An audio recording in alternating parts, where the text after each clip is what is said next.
All right, let me tell you something. I've been around a lot of machinery in my day, things that can squash you, slice you, or generally ruin your afternoon if you're not paying attention. And helicopters, well, they're right up there. Magnificent machines, no doubt about it, but they demand respect, especially before those rotors even start to turn. Welcome to our channel. Today, we're diving into the critical safety measures for helicopter crews and pre-flight operations. Whether you're a pilot, ground crew, or just curious about aviation safety, this video is for you. Now, some folks might think the pre-flight is just a quick once-over, a little kick of the tires like you do with your pickup truck. But in the world of vertical flight, that little kick is an intricate dance of checks and balances, a meticulous process where cutting corners isn't just bad form, it's downright dangerous. We're talking about a series of steps that, if overlooked, can turn a routine flight into a front-page headline, and not the good kind. Let's get into it.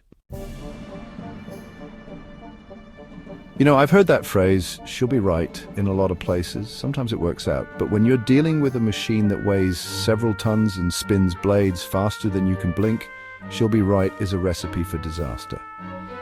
Inadequate pre-flight preparation isn't just one mistake, it's a whole family of them. It starts with insufficient planning, thinking you can just hop in and go without considering the route, the weather, the load, the fuel. That's like heading into a minefield without a map. Every flight is unique, and treating it like just another Tuesday is the first step down a slippery slope. Then there's the neglecting of pre-flight checks themselves. I've seen checklists that look longer than my arm, and for good reason. Every item on that list is there because someone, somewhere learned a hard lesson. Skipping a check or just giving it a cursory glance because you're in a hurry or you've done it 1,000 times, that's tempting fate. Fuel. It's the lifeblood of any engine, but in a helicopter it takes on a whole new level of importance. You can't exactly pull over to the side of the road at 3,000 feet if you run dry. Mismanagement of fuel, as ScienceDirect.com rightly points out, isn't just an inconvenience, it's a direct line to a potential accident. It sounds simple, right? Put enough gas in the tank. But like most things that seem simple, the devil is in the details. And those details can have serious consequences if they're overlooked. It's not just about quantity, it's about quality, proper handling, and accurate calculations. Both pilots and ground crew have a hand in this critical task.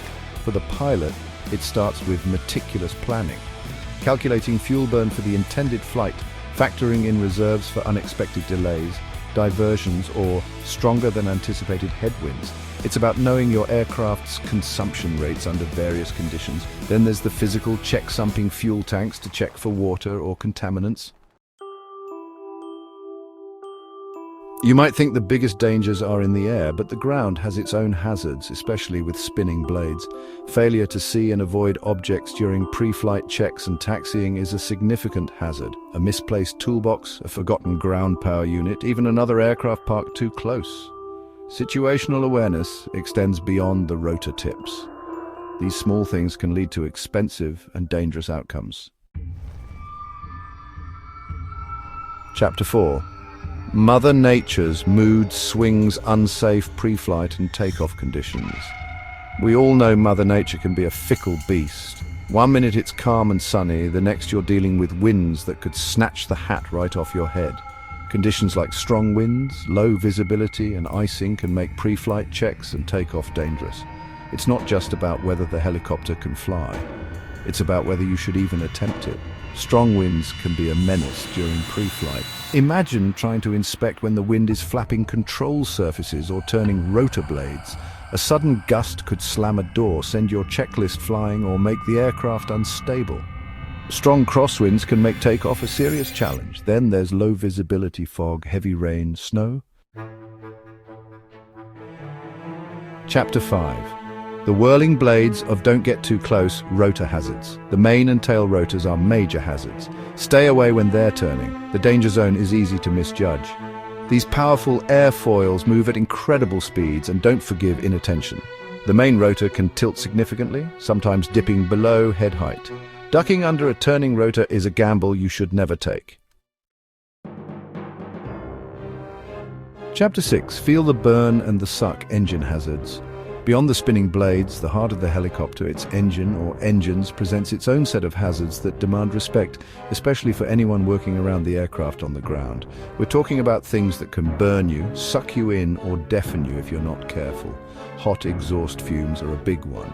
Turbine engines, in particular, pump out gases at incredibly high temperatures. Getting too close to that exhaust stream, especially right after shutdown, can lead to serious burns. It's an invisible hazard, but the heat is very real. And it's not just the heat.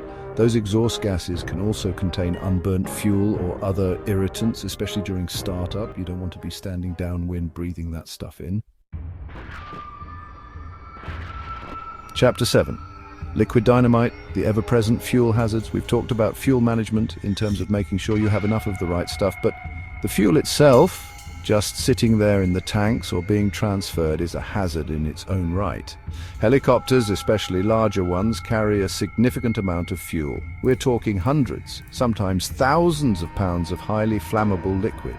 And the potential for spills or leaks during refueling, or even just from a faulty connection or seal, requires incredibly careful handling and constant vigilance. It's not just messy, it's like carrying a potential bonfire with you. Refueling is a particularly high-risk operation. You're transferring large volumes of this volatile substance, often in an open environment. Static electricity is a major concern. Getting on or off a helicopter can be dangerous if not done correctly.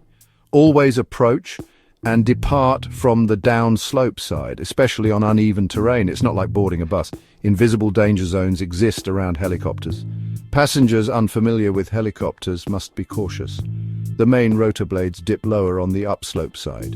This increases the risk of walking into the rotor disc. It's a simple rule that can save your life. Pilots and crew chiefs guide people to ensure safety. It might seem like a small thing, something your mom might have told you.